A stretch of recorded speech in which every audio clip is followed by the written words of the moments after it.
Hey everybody, welcome back to Dental Unfiltered. I'm Matt Brown, and I have an amazing guest with us today, somebody who I have been bouncing around with the country. We see each other at lots of events. We've been trying to get together to we've been trying to get together. Greg's trying to mess me up. We've been trying to get together to do a podcast together.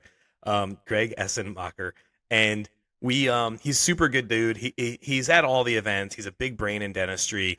Me and him both do marketing. He's in the all in X, all in four space, which we dabble in also.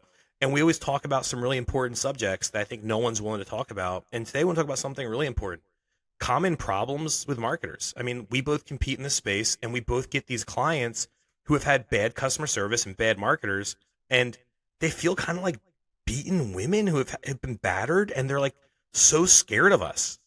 And would you would say 90% of our competition just isn't doing the right thing for people. Did you just come out of the gate and talk about battered women syndrome? I love it. I was doing the bouncing. You said bouncing around, so I was doing the little bunny foo foo bouncing through the forest, picking up field mice, bopping them on the head. That's what I was trying to do. So, Gig, why don't you say a little bit about yourself, and then let's get into like the motivation for this subject that we both came up with. So many clients come. Now the frog's in my throat. So frogs, bunnies. I mean, we're just going to go around the whole animal farm today, aren't we? So many clients come and they talk about marketing, right? They've bounced around between marketing companies. You're talking about bouncing. And it's so frustrating for them because transparency, none. That's first frustration, right? Here's a pile of money, make it happen. Leads are bad. Not getting the leads. Patients are bad. Or they're paying ad management fee, and what are they actually managing? It's more like a George Foreman grill, set it and forget it, and they're not ever going back to it, or they have to beg for, or there's this faucet where they feel like it's being turned on and off randomly, and they have to beg for more. It's so ridiculous, the landscape out there, especially in the big cases, right? In the all-on-X, the fixed full arch lane, and we see it all the time. And for us, it's so frustrating to have clients come and then question, well, why is that? Well, let us show you what different looks like. Let us show you what transparency looks like. Let us show you what's possible out there. And then take ownership of the other pieces, which is the team development side, which is the how to talk to patient side, which is hold yourselves accountable to your piece. Everybody take ownership of your lane and let's run with it.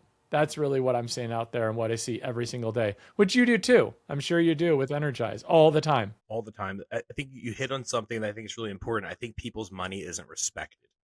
I think that docs trust people like me and you with more money a month than they put in their retirement account, which I say all the time. I think marketers' ideas of budget management is just what you said. It's a George Foreman grill. I'm going to throw $1,000 or 2,000 or 3,000 Google ads, and the first time I'm going to look at this is before my client call. And I think that's the most disrespectful thing you can do to a client. You're not respecting their resources. And I'm sure you encounter it like I do. 1,000%. And the other part is not being truthful with clients from the very beginning, right? We know full well, Matt, you and I have talked about this before as well. Whether it's on Meta, on Google, there's a learning phase, period. There's a learning phase. The first 2 to 4 weeks, your ads are in a learning phase. That is what I call it the jail, right? They put you in jail. Doesn't matter what your spend is, 500 or 50,000. They're putting you in a learning phase because they're trying to get feedback from your ads in the market, believing, are you real or not? Are you a kid in the basement trying to sell some baseball cards? Or are you this major corporation that's trying to get traction on the ads that you're placing out there? It doesn't matter who you are. Like having an understandable graduation of your ad spend during the learning phase to get out of the learning phase and into your optimization phase, that's what should be happening. If they're not talking to you about that, they're lying to you or holding information back. Like this is what should be happening. And yes, don't shit all over yourself. It smells bad. But this is the real information that's out there. That information is available. Google it, ChatGPT it, Claude it, whatever you do with your AI and the information you get. This is real. If they're not talking to you about that, then they're taking money and they're either holding on to it or they're spending it and wasting it because you're not in any type of optimization phase of your ads. And that's what I find most frustrating is there's just no truth in advertising, right? I love that phrase. And that's something that we have to really be more transparent on when it comes to marketing companies of can we just be a little more honest because they don't not admitting what the truth is out there in the beginning because it's no, just spend $6,000 a month. Or they're out there saying, we'll get you 30 to 45 qualified implant consult leads in the first month. And how How many times do you see that? Come on, Matt. Greg, how do you feel about this? I would love to hear your view. How do you feel about the ads we see about? So first, hold on. I want to say one other thing real quick about something you said. First, the one problem with this is they don't understand learning phase, which you got. And the reason why is it's not being explained properly. And sometimes when they get to us, legitimate marketers, the first time they've heard this, and they've been through three bad marketers, like whatever. This sounds kind of cheesy. They're kind of skeptical of what we're saying. We're the ones being transparent because the other people have messed it up for the You don't good know what you're ones. talking about. You're just trying Yeah, to tell us that you're not very good at what you do and you need time to learn it. No, ex- not really. Yeah. yeah, it's real, right? The second one is it's one of those things where it's like, you ever see those ads where it says like, this many cases, or you pay per case, or you don't pay at all, right? But then the fine print, there's always like a whatever. And with us, it's all up front, and we tell them there's no guarantees in marketing, and that we don't set an unbelievable expectation of like how many arches or how many new. I think a metric that should not be focused on is quantity of new patients a month. I think what should be focused on is production and collections, right? Guys, I think that when people focus on like, oh, I want 50 new patients a month, well, you can get 50 prophy patients, or you can get 20 patients that need implants and all on X or all on 4, or like 5 that need implants and some that need snaps or whatever it is, right? I think quantity of patients is focused on too much. I think a red flag when seeing an ad from a marketer is if they're talking about quantity of patients a month, or they're focusing on metrics like impressions, clicks, and views, right? So when you see the ads of like pay per case, or only pay if you get this many cases, or don't, what do you feel internally when you see that? I go back to what my dad taught me a long, long time ago. And what he shared with me was it's like the mail, right? You know, the U.S. Postal Service, there still is that, by the way. They still do deliver mail at least 6 days a week. He always told me, hey, Greg, the more that's on the outside of an envelope, the less important information on the inside. Because whatever you get something and the envelope is blank on the outside, you better brace yourself when you open it up. Because it's probably either a check or a really big bill on the inside. Yes, people still get bills from the mail. It happens. It's the same. The more upfront you get and how much they're proclaiming, watch out for the fine print and what's on the inside, because it's not good substance on the inside, right? The less that you see. Here's the deal. What I know to be true. Does anybody, I don't know about their listening audience, right? But do you remember the Good Housekeeping envelopes that would come, and it had like the 300 things that would like be the fluff on the outside, and on the inside there was really nothing good, right? It was just a big advertisement and there was no substance behind it. It's the same way. If there are smoke and mirrors and they're attracting you to come to them, more than likely the pull through isn't going to be there. Right? It's frustrating because the truth of the matter is I know just about all of these marketing companies. And at G&A Consulting, we were working with all of these marketing companies when we launched because we're a coaching business. We actually help to coach and train team members on how to convert leads into consultations that show up. Consultations that start into art starts, because you hit the nail on the head. It's all about production and collections. Spendable money in your banking account. Right? Impressions don't impress me. If somebody's looking for a Hello Kitty doll, that doesn't impress me. Don't tell me about how many times you've put an impression out there. It's spendable cash, right? This is what you're looking for. This is what a doctor's looking for. This is why you're in business. It's the spendable cash, right? That's what your ROAS is, your return on ad spend. That's what your customer acquisition cost, your CAC is all about, right? These are the numbers to be following that are real numbers, right? Not the impressions, not the number of leads or new patients as you would use in yours, right? All those pieces. That's why it's so critically important to follow the real metrics and the real numbers, because it's the conversion numbers. Those are the things, because we get so locked in with how many new patients. Okay, let's talk about an average GP practice right now that might be doing $150,000 to $200,000 in a month, right? A $2 million practice annually. You're telling me that they can tolerate 40 new implant consults for an all-on-X right now into their schedule? Where are they going to go? 3 days a week, not happening. Right? And I mean, now granted, if they have 10 operatories and it's a single doctor and they just brought in an associate who's going to take over some of that. Now that's a different opportunity. And that's what we talk about with our clients initially, right? So what's your goal? What's your situation? What's our long-term plan, right? That's critically important. Funny. We're so similar. That's why it's so critically important to be able to work with a marketing company, a coaching company, a consulting company that actually gives a crap about what it is you're trying to accomplish, short, mid, long term, And not just how many impressions, how many new patients, how many implant consults can I get you today? But the lure is there. The lure is there of, oh, because they go to these, I'm telling you, in full arch, they go to these conferences. How many arches did you do last month? And whatever number they say out loud, cut it in a third. And that's the reality of the situation. Because it's this bravissimo of, how many arches did you do? How many Well, arches dude, did I you feel do? the same way about when they say collections. I'm always like, oh, it's less than that. Right. Exactly. Right. It's come down to reality. And it's, for me, it's just, I look at companies that even 2 years ago, that were doing Facebook. We'll do it for this. We'll do it for this. We'll do it. And now they're not doing Facebook ads anymore. Now they're doing an AI. And now they're disparaging the companies that are doing exactly what they were doing 2 years ago and made a crap load of money off of. So that concerns me greatly because it feels like they're just simply taking advantage of the doctors. And most of them are. Because when you ask them, why did you get into dental marketing? Why did you come into dental? Because I'm not going to answer that. You answer it. You answer it, Matt. There's You so say much the money answer. and there's so much money in dental, and you slap the word dental on something, you can overcharge for it, and it's better than doing it for HVAC or other industries. That's what they say. That's what they say. We're so And similar, Greg. dentists are suckers.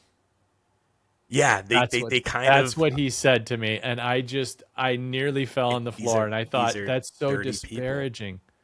Yeah, I think what bothers me is I feel like our part of the space is kind of labeled as the slimy used car salesman of the space, and it hurts legit guys like us. I think some red flags. I think we're going to title this episode when we release it "Red Flags of Marketing." I think some of the red flags that you have to look out for, guys, when you're shopping for a marketer, if you do an hour demo and 90% of it is dedicated to them telling you how great they are, and they don't ask you about your business, your clinical ability, how many ops do you have, how many days a week are you open, do you like endo or not, how much are you referring out? Because all this impacts ROAS. And if they're not trying to extract from you important things, like we have a question on a 1 to 10, how strong is your case presenter? Like when you listen to them, are they scared when they present a large number? Because that's going to change everything for us. That has to change, right? I think where me and you are similar is we're both very consultative. Like, I teach case presentation and you teach the same thing. Me and you have traded phrases and wording, and we've talked deeply about this when we've seen each other.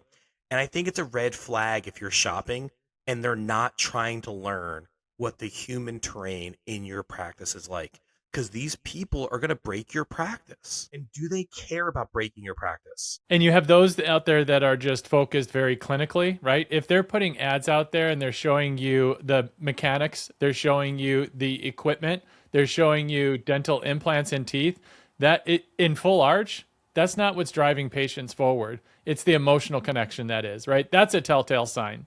Strike one, right? There's one of the red flag warnings, right? Hurricanes are brewing. You might want to board up your windows and evacuate, right? So I think me and you would agree with this. Like we have a doc, right? Let's say we have a doc we're both talking to, and he's like, I got an implant robot. I got the Whammo or the other one, right? And he's like, I want people to know I have an implant robot. I think me and you both would say, like, no one cares about your implant robot. When they get there, we can evangelize them to that, but no one knows what this shit is. So like we have to talk. Like you're not you your marketer should explain this to you. You're not building a lore for the dentist the way he wants to think. You're building a lore for the patient and the way they think. And the dentist doesn't understand how they think. At least with us, they don't get creative control of the ads. We just go through and do it because we know after our data collection, we know it works, right? But like they should be, after they're investing and finding out about your practice, they then should be explaining to you what really gets the emotional response from the patient. And when the doc is like, well, I think this, I think that, you should be brave enough to counter that conversation and say, no, doc, your beliefs are unfounded. If your marketer is a yes man and just goes along with it, that is the first indicator they're only interested in your money and not your growth. Right. And there's plenty that'll take it, right? Absolutely. Because when you're out there, the one piece that is so critically important, and I can't even count on my fingers and toes, and if I weren't wearing socks, then there'd be at least 20. How many times that during a discovery phase and asking doctors about it. It's not only about how strong is their closer. I love that question, right? 1 to 10, because you were sharing that with me before. And we were talking about that, especially when it comes to big case presentation, because it'll definitely change, right? Where the attraction is, what you're trying to go after. The other that we like to ask them from our side is simply an open-ended question of, tell me about your team. When you open up that question and see where they start, do they start with their clinical team? Do they start with their administrative team? Do they start with their sales team? Do they start with like what financing companies they use? Tell me about your team. And wherever they start tells you where they're the most confident or where they know that there's problems. The second piece that they'll tell you is, oh, and by the way, could you do me a favor and just like assess like if you think my treatment coordinator is strong or worth keeping.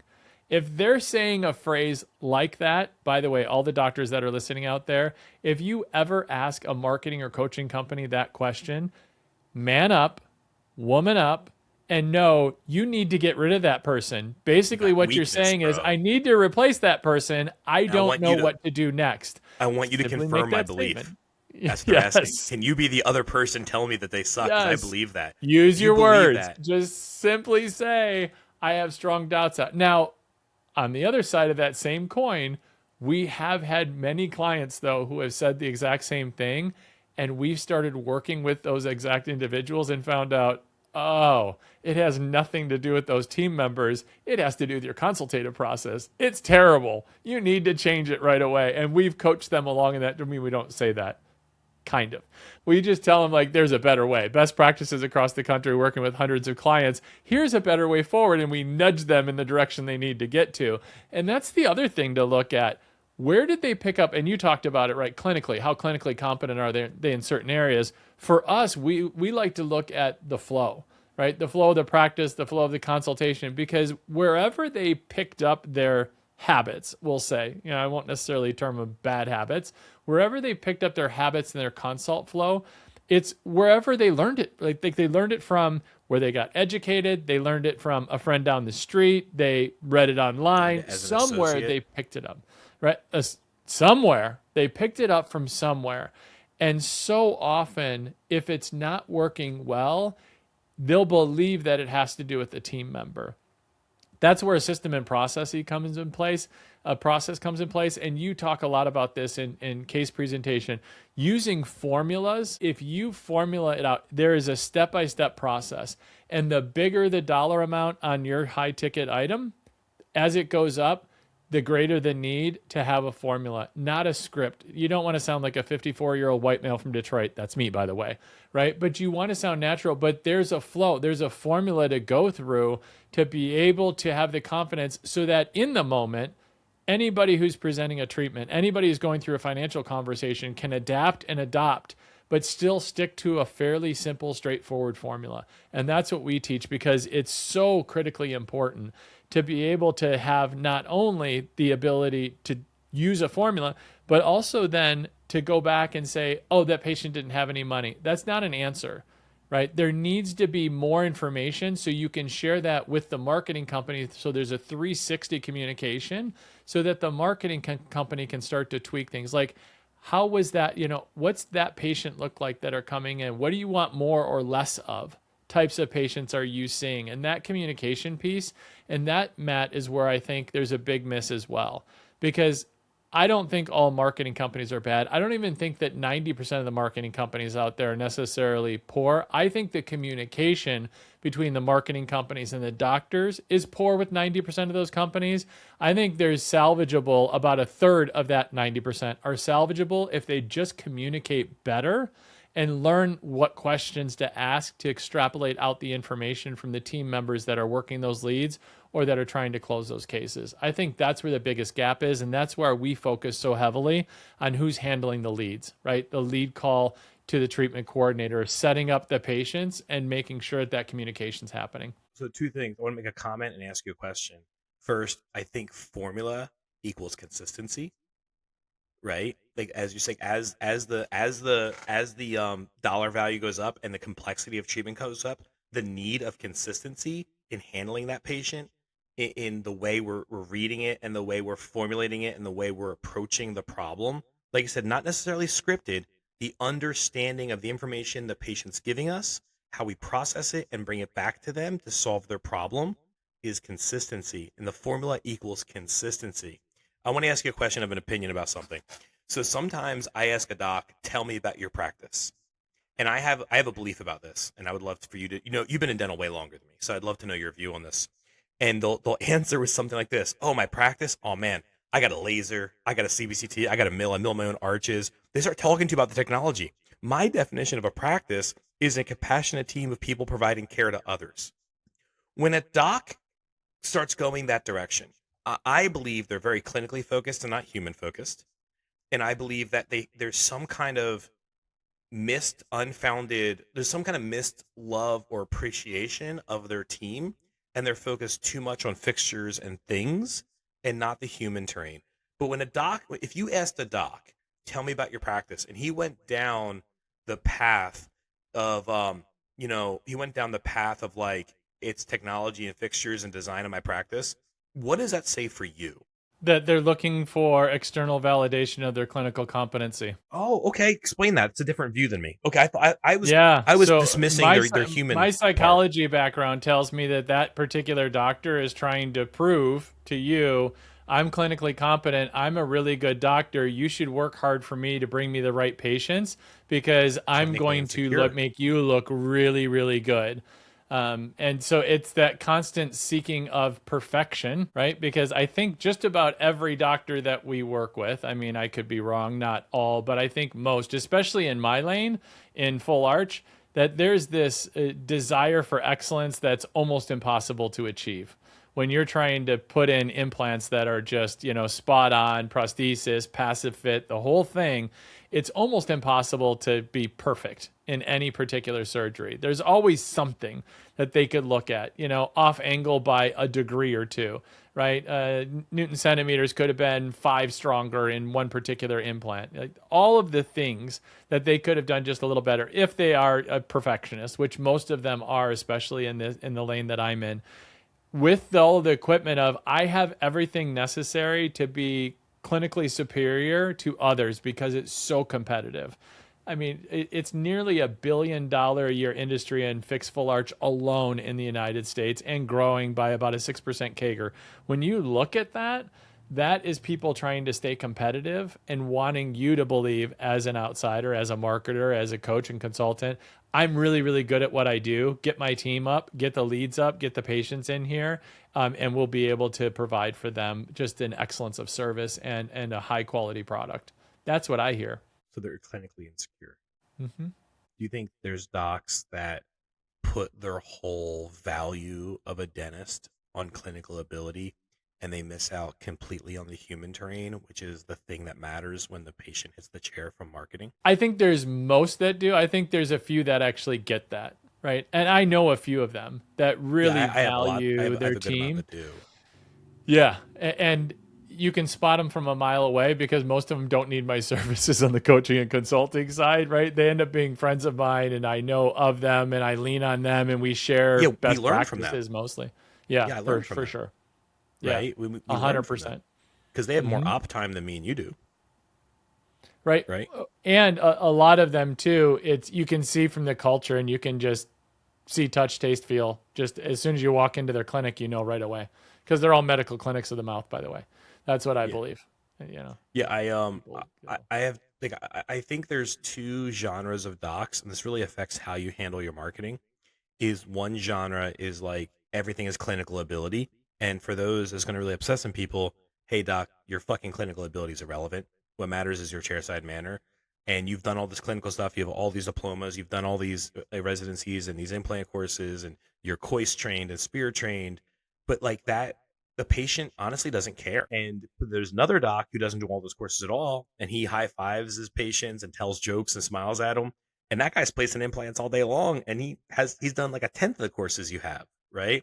So I think people miss that that chairside manner is everything, and that's when we talked to like the conversion part and the formula and the consistency. That doc understands that they're the product emotionally. And then if I would love to know how you feel this. I feel like if you have that doc, you have a good case presenter and effective marketing, man, the sky's the limit. I think if those three things align, the world happens.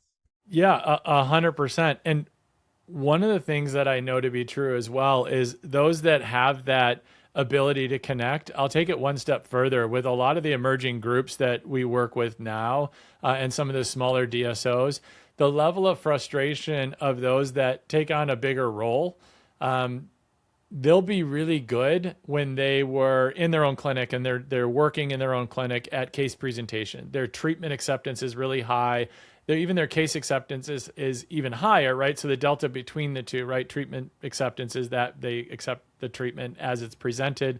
Case acceptance, they accept something but not the best option for treatment.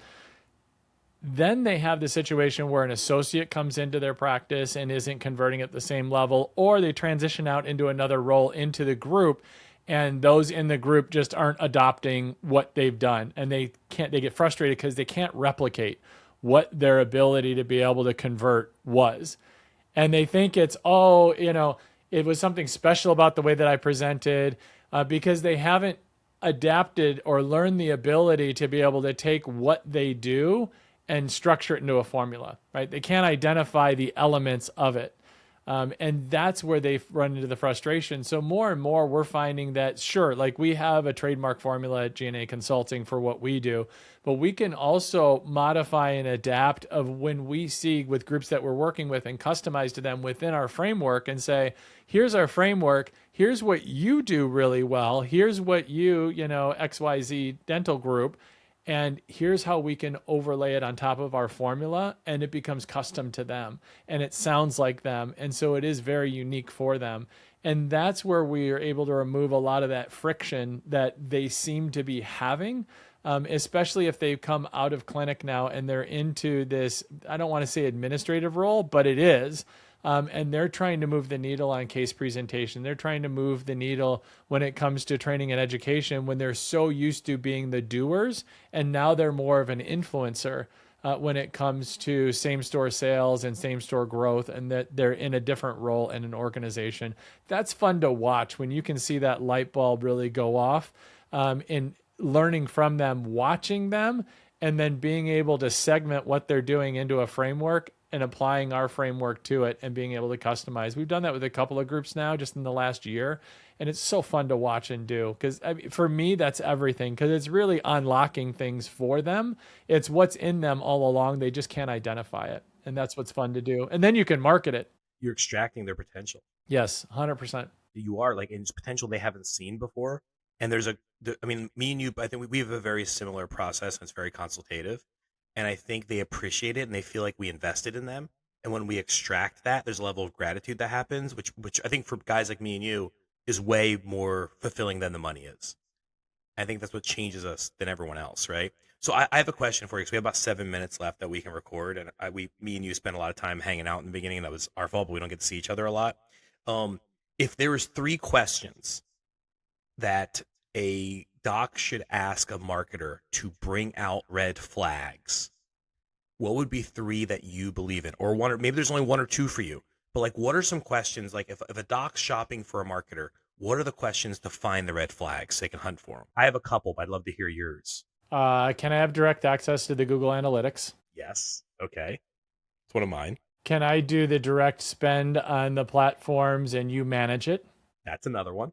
Okay, we do both of those. I have a third one that's pretty good. Those both were mine. We're about full transparency. What is your strategy when I start to get ads of people calling for grants for implants, or out of state folks reaching out to us and leads start coming in from out of our geographic area? That's a good one. One that I like is, what is your strategy for budget management? Like, is there a real strategy?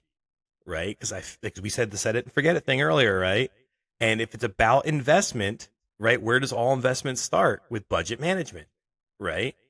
So one I like is, like, what is your strategy for budget management? How are you respecting my money?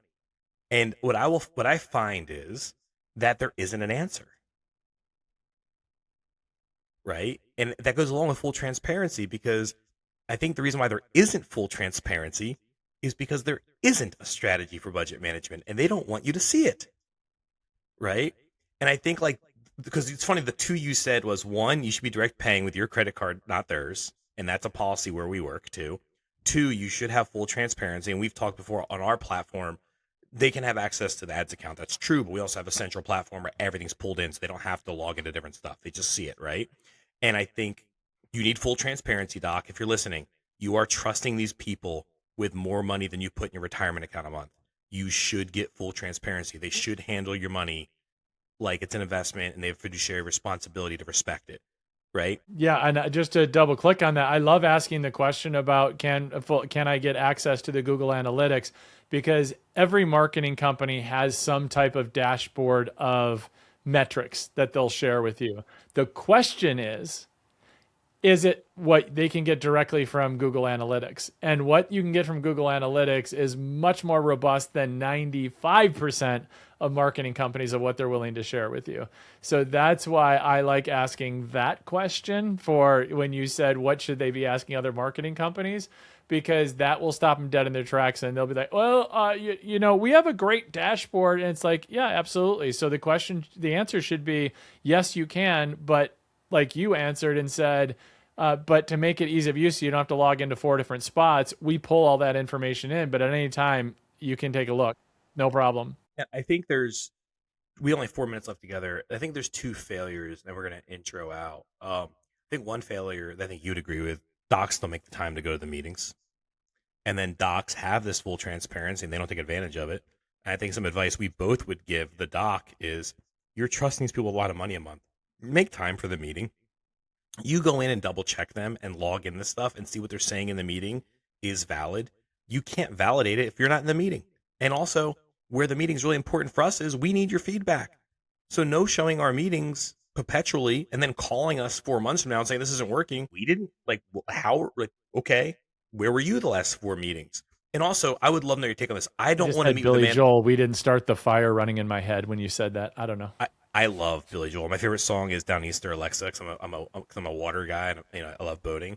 I actually drive. I drive Peninsula. with my boat and play it. Yeah, I'm just going to say the word peninsula. Yeah, we talked about that. But I feel like also, I don't want to meet with your manager. I want to meet with you. It's your money. How do you feel about that? Yeah, I think it's important. So we believe in cascades, right? So, cascading up and down the information. And as long as the information is being disseminated up and down, like give me 10 or 15 minutes. You don't have to be on for the whole hour, but give me 10 minutes. Give me 10 minutes. Give me 10 minutes. And the most important thing in any part of that meeting you can hop into, and I'll say, great, here's the synopsis, catch you up where you're at. What's most important to you? And that's fine too. As long as I can get a piece of their time, then I'm okay with it. I'd love the whole hour, but I'm okay with only getting 10 to 15 minutes of it. Even 15 minutes is better than getting nothing, which a lot of us get is nothing. Right. And it's like, we want the meeting. Like we're not just there to check a box. We're there to work. Well, the good marketers are there to work for you, are the ones that really invest in you, are there to work for you. And this is a hard concept. You work for the marketer as much as they work for you, because we both need effort on both sides. And there's a one-way thing with that it's like, well, listen, we work together. It's not, I'm just an executor for you. There's things that you have to execute for me also. I just can't. Right. So we have to intro out, man. We're 1 minute from deadline. But Greg Essenmacher, super brain. We talk all the time and share information. I'm so thankful you came on the show. It's a great subject. We should do. I just thinking about this. I thought of some other subjects that me and you should do episodes on before, and I want to get on your show also. Guys, Greg was on today, made time for us. I think it's a really needed episode.